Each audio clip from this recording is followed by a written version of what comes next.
Toutes les histoires commencent quelque part. La nôtre débute sur les cendres d'un échec. Juin 2022, on tente la traversée de l'Islande pour la première fois. 40 kg sur le dos, un mois en autonomie totale, 700 km à parcourir. Mais une semaine après le départ, c'est l'abandon. Mon tendon d'Achille me lâche, scellant le destin de notre traversée et condamnant mes camarades d'aventure, Léo et Jade. Des mois de préparation, des semaines d'entraînement, tous nos sacrifices réduits à néant en un instant. Amer est le goût de la défaite et surtout lourd est le poids de la culpabilité. Mais je savais qu'on n'en resterait pas là, qu'on allait la retenter cette foutue traversée. L'équipe a un peu changé, mais un an après, nous revoilà.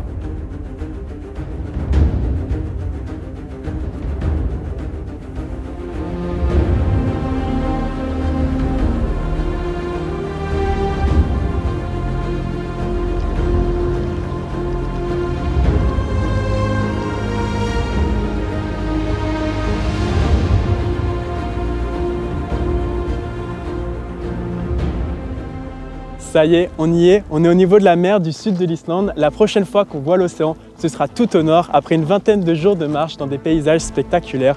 Ça va être complètement fou, mais là il nous reste plusieurs heures de marche avant d'arriver à notre premier campement, donc on va pas perdre de temps. Let's go! Et voici comment débuta notre périple aux confins du monde, sur les terres désolées du nord, à la frontière du cercle polaire arctique. Avec ces quelques pas sur ce sable froid et noir, nous franchissons l'étape du grand départ, comme nous aimons l'appeler. Mais pour réussir notre traversée, il nous faudra du courage et de la persévérance, car devant nous se dresse une île, une terre, un pays à franchir. Nous allons devoir remonter le canyon des Cascades, qui abrite 22 chutes d'eau spectaculaires, puis nous hisser jusque sur les glaciers éblouissants des monts Brumeux. Il nous faudra sillonner les collines verdoyantes de Thorsmork, puis traverser une terre de feu et de glace qui s'étend sur des kilomètres avant de passer par le col des Géants de glace, et de nous enfoncer pendant des jours dans l'immensité du désert de sable noir islandais. Si le vent et la fatigue ne nous ont pas encore achevés, nous finirons peut-être par atteindre la grande rivière du Nord, et ses innombrables méandres gelés à pénétrer. En la suivant, nous devrions accéder au lac volcanique de Mývatn, son immense cratère de cendres et ses moucherons harassants. De là, ce sera la dernière ligne droite. 3 jours de marche sur la route pour atteindre la mer du Groenland. 500 km, 30 kg sur le dos, 21 jours. De la mer à la mer. Ça, c'est le plan. Mais on n'y est pas encore. L'expédition vient tout juste de commencer et le premier jour nous réserve déjà de sacrées surprises. On est parti il y a 1 heure de la plage. On a fait 3 km, regardez. Devant nous se dresse l'impressionnante Skogafoss, une chute d'eau de 62 mètres de haut pour 25 de large. Pour nous, c'est la porte d'entrée de l'enfer qui nous attend, les hautes terres islandaises. On y est, il pleut forcément, c'est l'Islande, mais c'est super joli, c'est magnifique. Le paysage est splendide. Très heureux d'être arrivé, enfin en haut de la cascade. La montée continue, mais c'est pas grave, on est heureux. Regardez comme c'est magnifique, on a le soleil qui est en train de sortir des nuages au-dessus du début du canyon des Cascades. C'est vraiment très joli. Et là-bas on a une autre cascade, Steinbogafoss, assez mignonne. Estavatfoss, Foss.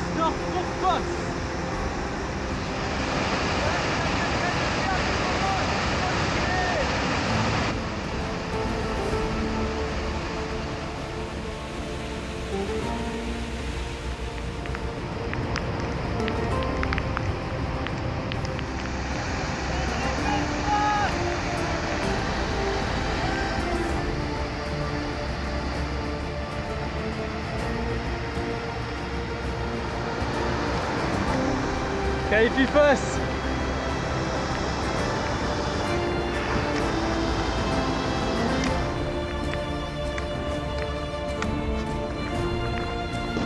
Je pas fait exprès de tomber.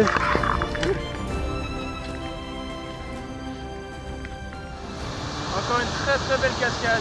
Bon, on connaît pas le nom, mais c'est pas grave. C'est quand même super. Là-haut on voit Jade et Kylian. Et regardez comme c'est beau.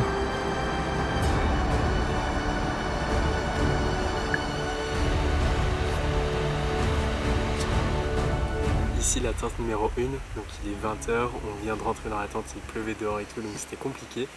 Mais on est en train de tout faire sécher et surtout on se fait à manger. Aujourd'hui on mange un petit chili, là, ça va être super bon, ça sent trop bon. Donc c'est en train de cuire tranquillement sur le réchaud. Le but de notre expédition était de traverser l'Islande de la plus belle des manières, en autonomie totale.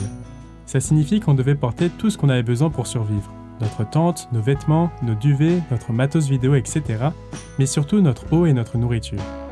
L'eau n'a pas posé trop de problèmes en Islande, mais pour la nourriture, c'était un vrai challenge. Il nous fallait minimum 3000 kcal par jour et par personne, tout en minimisant au maximum le poids. Les plats lyophilisés étant trop chers et pas assez caloriques, nous avons décidé de dessécher nous-mêmes nos aliments et de créer nos propres sachets repas. Pour ceux que ça intéresse, on vous fera une vidéo dans laquelle on explique tout le processus de préparation des aliments et on vous présentera nos recettes. En tout cas, ça a été une vraie réussite. Les plats étaient délicieux. Ça y est, c'est cuit. Bon, on a bien entamé, mais c'est super bon. Hello, nous voilà dans la tente 2. On est en train de manger le chili là, c'est excellent. On est en train de se régaler vraiment. Donc trop content. La soirée se passe à merveille. Il fait pas trop froid. Il fait très humide du coup parce qu'il pleut, mais sinon c'est top. Voilà, à plus. Deuxième jour, 7 h du matin. J'écris dans mes notes. La véritable expédition commence aujourd'hui. Ce matin, on devrait terminer le chemin du canyon des Cascades. Au-delà, c'est l'Islande sauvage et dure. J'ai hâte. Mais j'ai peur aussi. Jade semble déjà blessée à la cheville et Kylian souffre beaucoup. Les sacs sont lourds, mais sont-ils trop lourds? On verra bien, on va tout donner de toute façon. On est en train d'essayer de réparer le sac de Kylian. Après le premier jour, il est déjà en train de se fissurer.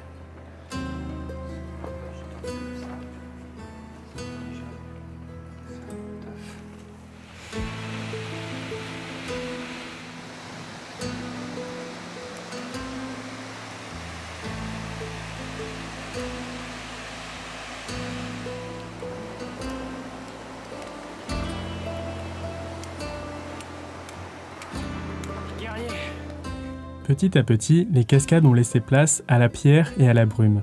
Mais les montagnes sont peu accueillantes, elles se laissent désirer et un combat intérieur attend quiconque ose y pénétrer.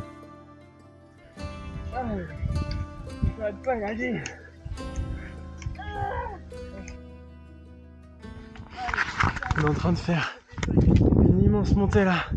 C'est la dernière normalement de la journée. Après ça descend, mais c'est tellement dur. Et les sacs sont si lourds. Mais on y est presque là. Oh là là. Allez.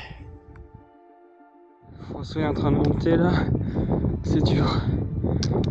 C'est très très pentueux. Du coup, faut bien céder des bâtons, pousser dessus. C'est là que tout notre entraînement de sport prend son sens.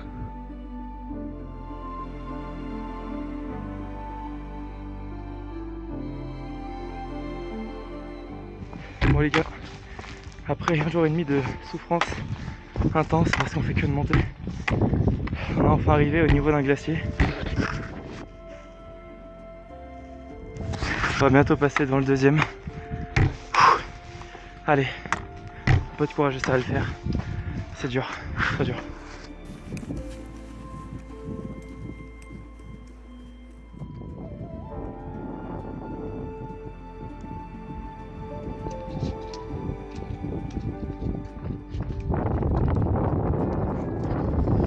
Là on est en train de monter dans le vent et le froid, avec un petit peu de pluie aussi.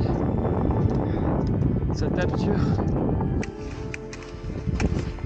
À droite, non? C'est peut-être le plus beau paysage qu'on ait vu jusqu'à maintenant. C'est tellement bizarre, on marche sur un glacier recouvert de sable noir. C'est dingue.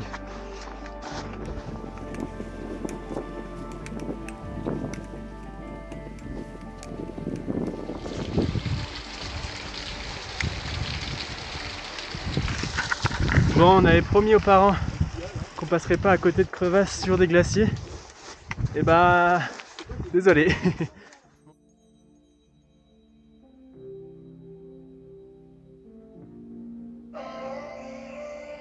C'était assez incroyable de crapahuter sur ce glacier recouvert d'un sable noir comme la cendre.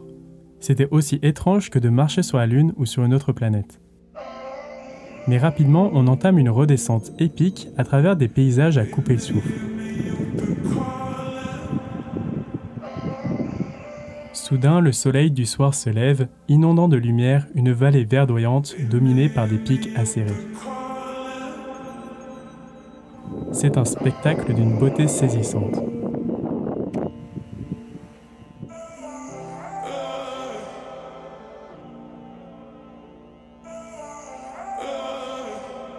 Émerveillé mais épuisé, on clôture cette journée interminable.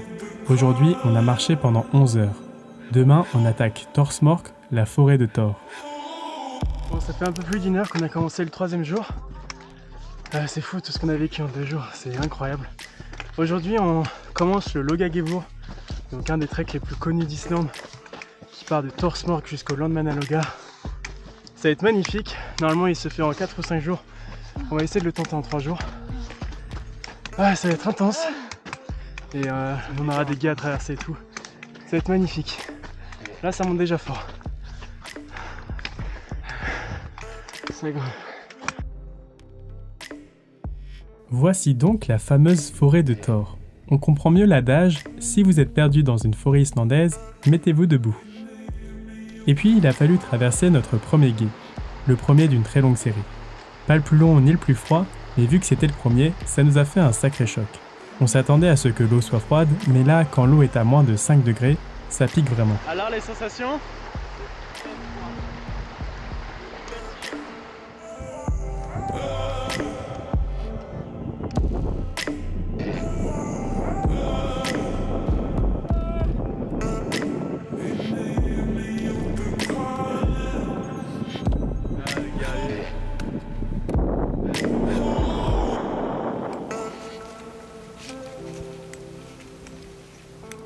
Ah, les collines de Thorsmork. Leur beauté est à couper le souffle. Alors que nous nous enfonçons dans ce sublime panorama, je sens une vague de gratitude m'envahir. Malgré les douleurs du passé et les obstacles à venir, je suis reconnaissant d'être ici, entouré de mes compagnons d'aventure, prêts à affronter l'inconnu. C'est dans ces moments-là que je réalise à quel point chaque instant passé immergé dans la nature est précieux, à quel point chaque rencontre avec la beauté du monde est une bénédiction.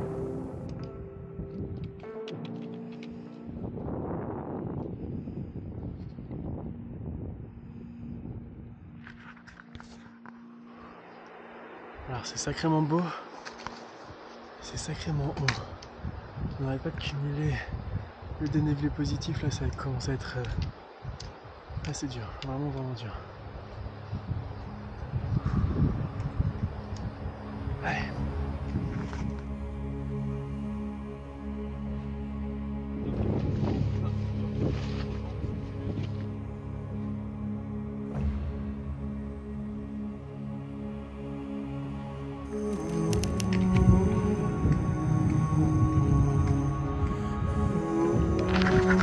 C'est parti pour le jour numéro 4.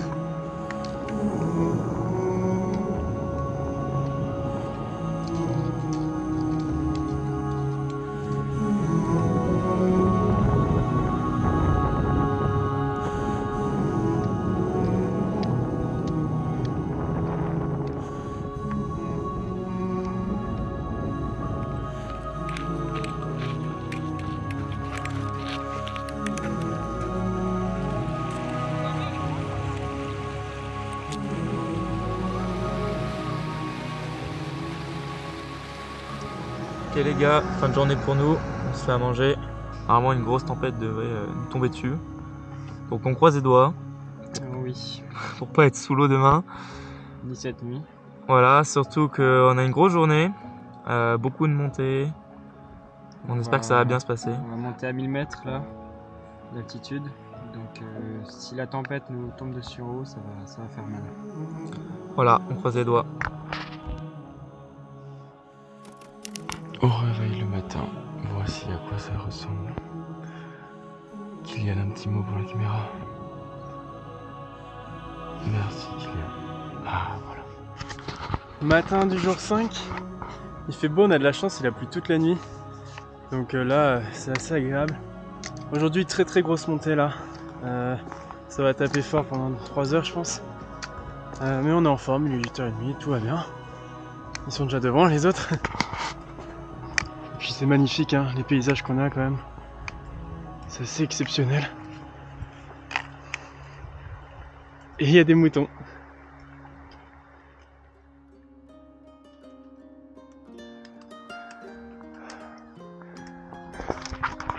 Allez.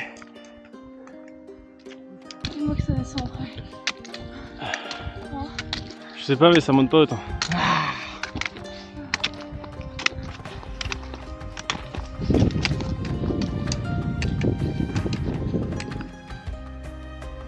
Et c'est ainsi, pas à pas, étape par étape, que nous sommes arrivés sur les hauts plateaux volcaniques du Landmannalaugar. C'est là, dans cette contrée hostile, que se produit la saisissante rencontre du feu et de la glace. C'est ici que se tiennent majestueusement les imposants volcans dont les sommets se dressent fièrement vers le cosmos, défiant les éléments et les dieux. Les couleurs vives des montagnes, striées de rouge, d'orange et de jaune, contrastent avec le blanc éclatant des glaciers qui persistent même sous le soleil ardent.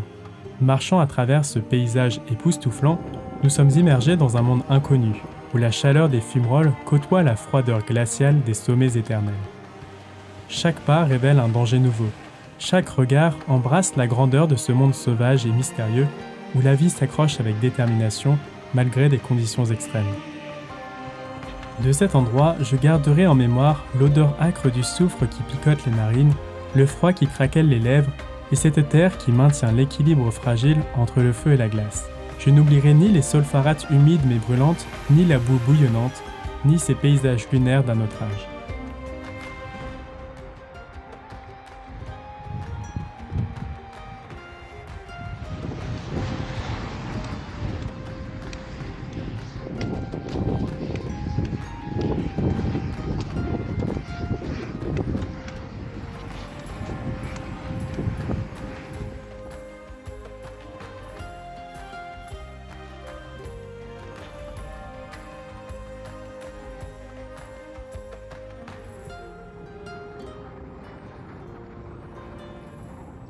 On arrive dans les paysages très colorés et impressionnants du Landmannalaugar.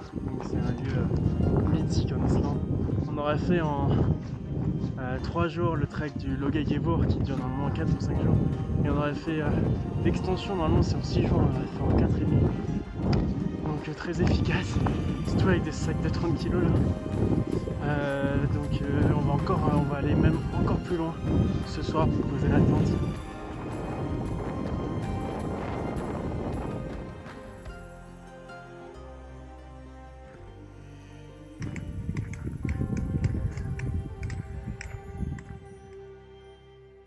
Départ du jour 6 je crois, si mes calculs sont bons. C'est très très beau, il fait super beau aussi, donc ça c'est très agréable, beaucoup de chance. J'espère que ça dure.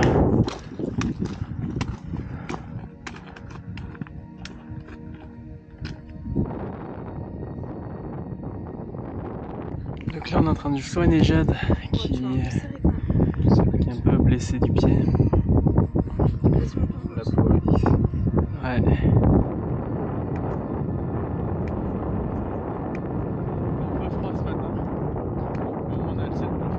Aujourd'hui on n'a pas beaucoup filmé, mais c'est parce que c'était pas très beau en fait. Regardez autour de moi, on a plein de pylônes etc.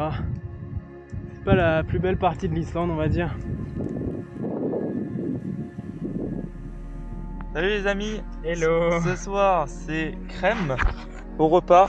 On a passé une dure journée, on a fait 27 km, c'est beaucoup. On a bien avancé, ouais. Parce qu'on n'avait pas d'eau, donc on était obligé de s'arrêter beaucoup plus loin pour avoir de l'eau. Mais on y est enfin arrivé, ça va que c'était du plat, on verra ce que nous réserve demain. Et ça sent trop bon. Voilà. Ici à l'extérieur de la tente numéro 2, aujourd'hui on est franchement ça m'intéresse. C'est facile.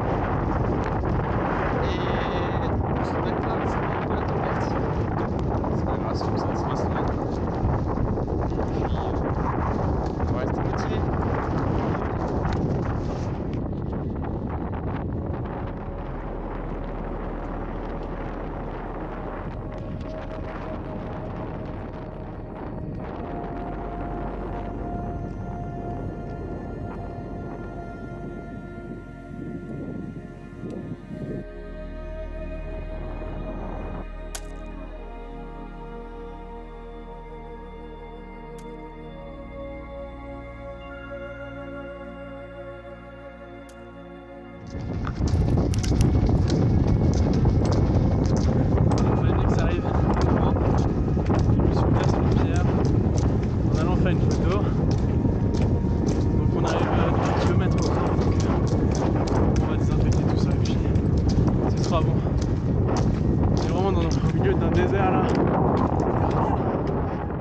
Le 8e jour marque le début de l'interminable étape à travers le désert de sable noir.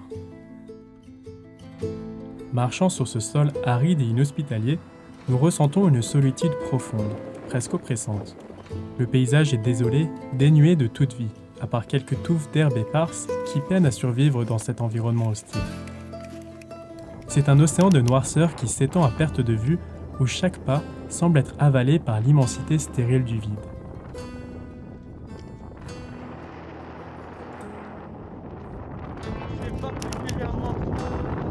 On est le 10e jour, donc c'est un grand jour.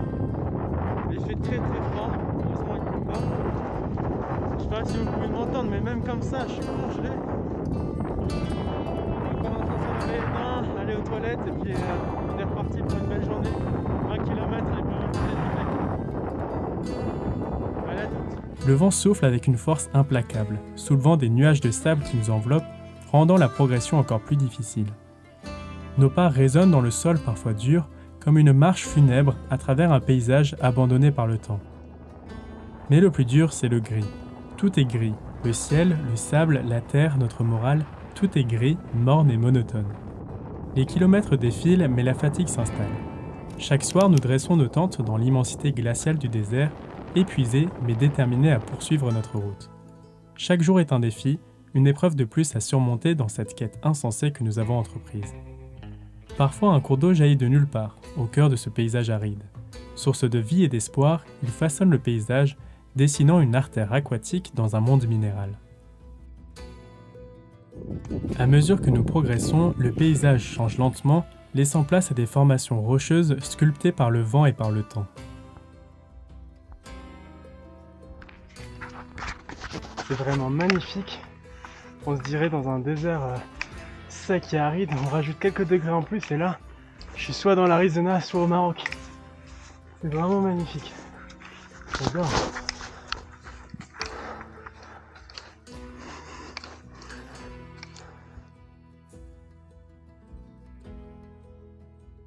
Bon alors vu qu'il fait beau aujourd'hui et qu'il y a du soleil, on a plein de moucherons, je crois que vous pouvez même les voir à la caméra. Plein de milliers de moucherons qui nous tournent autour. Alors on avait prévu le coup, on a des chapeaux, mais ils sont loin dans les sacs, donc on les a pas tous sortis. Donc chacun sa technique. On a la technique du détraqueur de Guillaume dans Harry Potter. Ou alors la technique du tapis avec sa trompe. On a la technique de Kylian qui part au pôle Nord. Il a un bonnet sous sa capuche, même si vous pouvez pas le voir. Il est bien enfoui sous terre. Et on a Jade qui, malgré la douleur et les efforts, supporte les moucherons malgré tout. Ou alors c'est la seule qui est propre et du coup les moucherons ils veulent pas lui tourner autour. Bon la vérité c'est que je lui ai pris son chapeau. Le mien il est bien loin dans le sac. Nous sommes bientôt enveloppés par des montagnes qui se dressent devant nous comme des sentinelles silencieuses veillant sur ce désert inhospitalier. Bon bah voilà, un premier guet de la journée. Qu'est-ce que c'est froid! Il y a le Vatnajökull cool juste derrière. En vrai ça va, on a vécu pire. Ça va hein? Ça va. Oh, c'est pas du tout profond par contre, c'est cool. Mais c'est froid!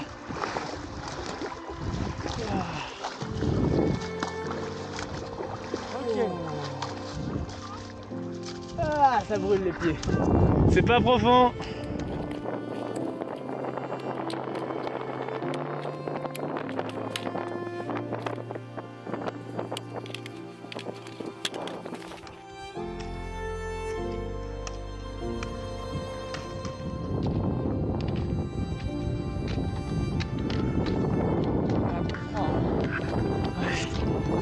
Très froid.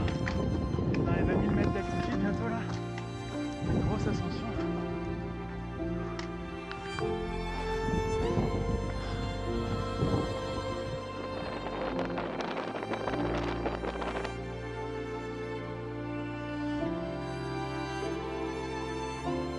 Non sans mal, nous franchissons les montagnes, mais derrière, c'est de nouveau le désert qui nous attend. Départ du jour 13, sacré temps de chien aujourd'hui. Mouton islandais plutôt, beaucoup de brouillard, il fait froid, il pleut. Ça va les gars? Ça va. On en dire ça comme on peut. Hein. Donc là on part pour en plus 25 km avec une montée à 1000 mètres, pareil. On va aller passer entre les deux glaciers, dont le Vatnajökull. Puis après on descendra tranquillement jusqu'à 800 mètres. Mais il fait moche hein. C'est dur ce matin, c'est dur. Et alors que nous progressons dans ce désert d'obsidienne, nous réalisons que cette expédition est bien plus qu'un simple périple à travers des paysages extraordinaires. C'est un voyage intérieur, une quête de dépassement de soi et de connexion avec la nature brute et indomptée qui nous entoure. Quel privilège tout de même de vivre une telle aventure. Bon, matin du 14e jour, ça fait 2 semaines qu'on marche, c'est quand même, ça commence à faire beaucoup, c'est incroyable. Aujourd'hui 25 km, c'était censé être une grosse journée et ça va être pire parce que je viens de me tromper de chemin. On a fait en gros 1 km 2 en plus, donc ouais, grosse journée. Mais c'est pas du tout là où on devrait être. Bon, ça arrive. Donc là on fait demi-tour et on biche le camp. Allez.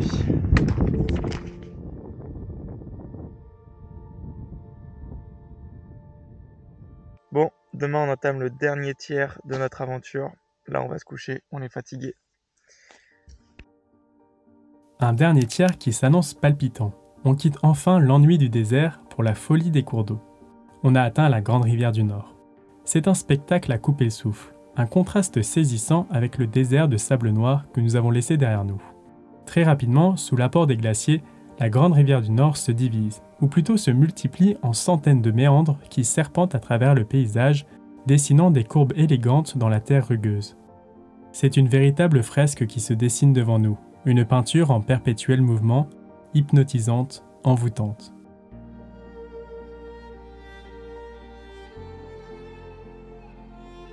Nous marchons au rythme du cours d'eau, nous laissant emporter par sa douce mélodie.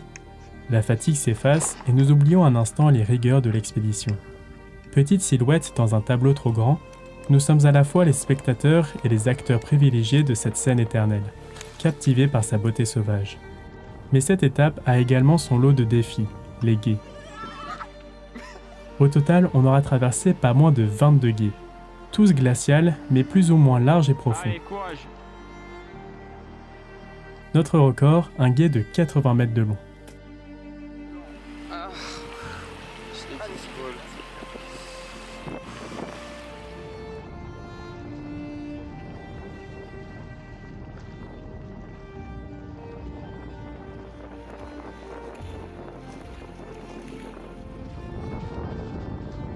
Ouais, c'est parti.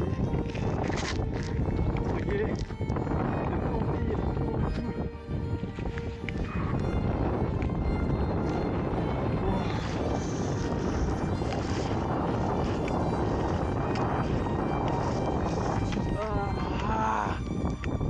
Tellement froid.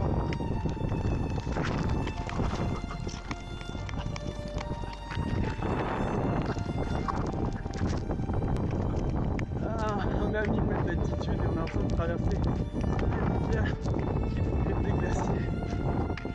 Super expérience. Traverser l'Islande. Sur un mental qui disait. Ah là là.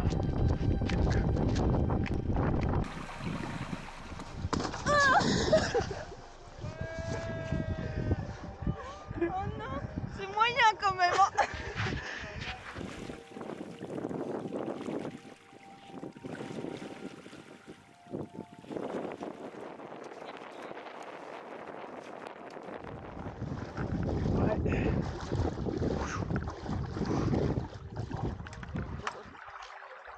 Voilà. Là, ça fait mal aux genoux, c'est normal. Voilà. Ça, c'est moins normal. Ça, c'est moins normal. Ça gelé ça. Regardez cette position.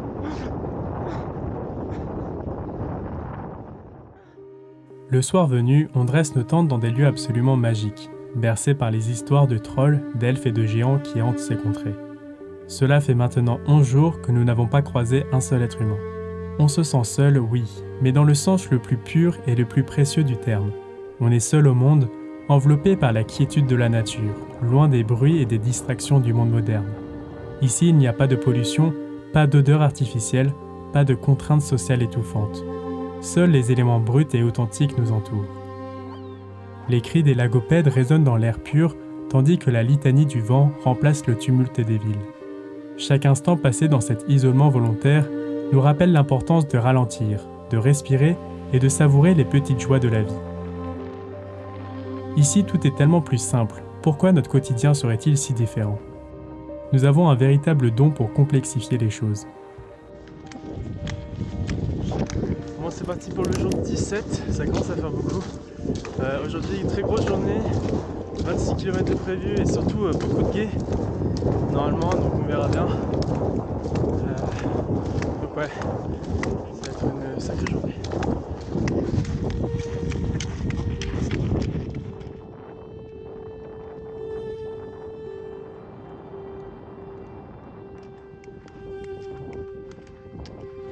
Bon les amis, regardez, il me reste que 4 bars, ça signifie qu'il reste 4 jours avant la fin de l'expédition. C'est complètement fou tout ce qu'on a parcouru.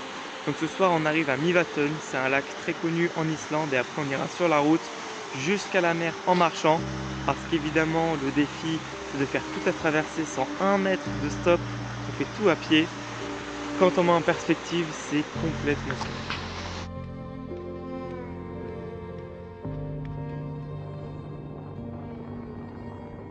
Définitivement, on est bien arrivé près de Mývatn. Mývatn, ça veut dire le lac des mouches ou des moucherons, je sais pas trop. Et ben mon dieu, c'est une catastrophe. C'est pour ça qu'on a acheté les chapeaux et on va les mettre dès qu'on s'arrête pour la petite pause parce que là, c'est vraiment Complexe. compliqué. Ouais. Ah. C'est impressionnant. Fin du 18e jour, sacrée journée, 26 km finalement aujourd'hui. On est juste en bas du cratère qu'on va normalement gravir après manger là. On est toujours entouré de moucherons dans tous les sens. J'ai le nez cramé, mais sinon tout va bien. Et puis plus que 3 jours avant la fin, ça approche à grands pas. Je vais me mettre à l'intérieur parce que là c'est insupportable les moucherons.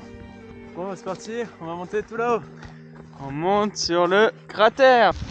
C'est très joli déjà. Super beau le soleil sur l'eau et tout. Magnifique. Ça tape déjà dans les jambes. C'est parti pour le plan drone. Avec un bête de coucher de soleil derrière moi. Ça va être très sympa.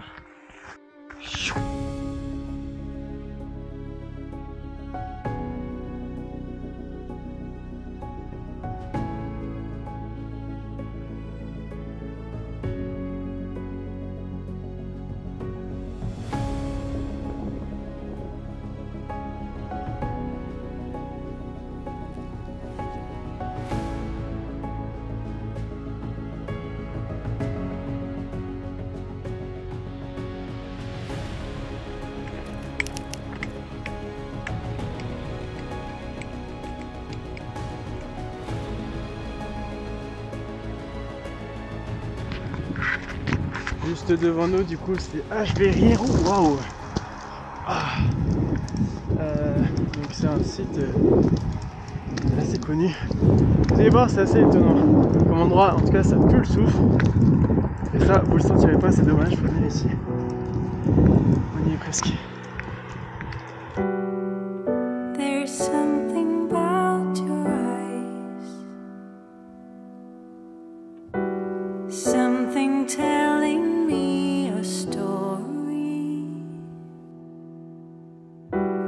telling me that all the love we had is fading.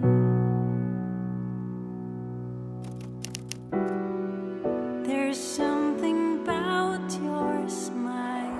Kylian, fais gaffe, tu vas bientôt dépasser la limite de vitesse. Something telling me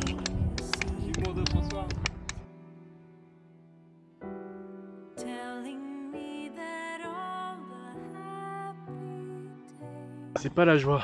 Ça va, Jeanne? just Ah, j'en ai partout qui montent, c'est une horreur. Bon, voilà à quoi va ressembler nos 2 prochaines journées. C'est pas très intéressant. Une route toute droite jusqu'à la mer. Le défi, c'était vraiment de faire de la mer à la mer, donc c'est pour ça que on se rajoute 50 km là. Mais bon, pas très passionnant pour vous qui regardez, alors on se retrouve très vite au niveau de l'arrivée.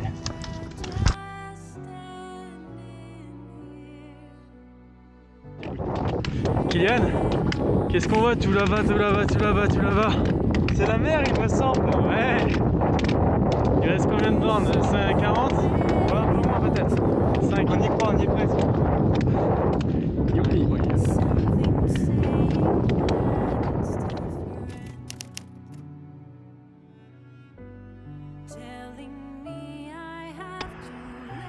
Les gars, ça y est, on n'a plus qu'une dizaine de mètres à faire pour toucher l'eau. Et on aura fini notre expédition de 3 semaines traverser l'Islande, c'est un truc complètement fou. Donc là on va aller faire un petit plouf et puis après on va profiter, essayer de faire un petit feu, ça va être dingue. On est trop contents. Allez.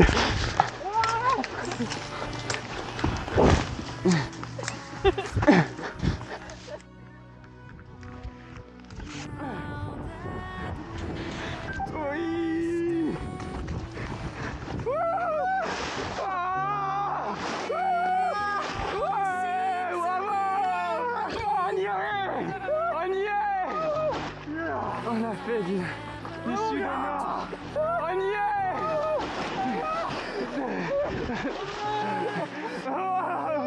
Venez, venez, venez, oui.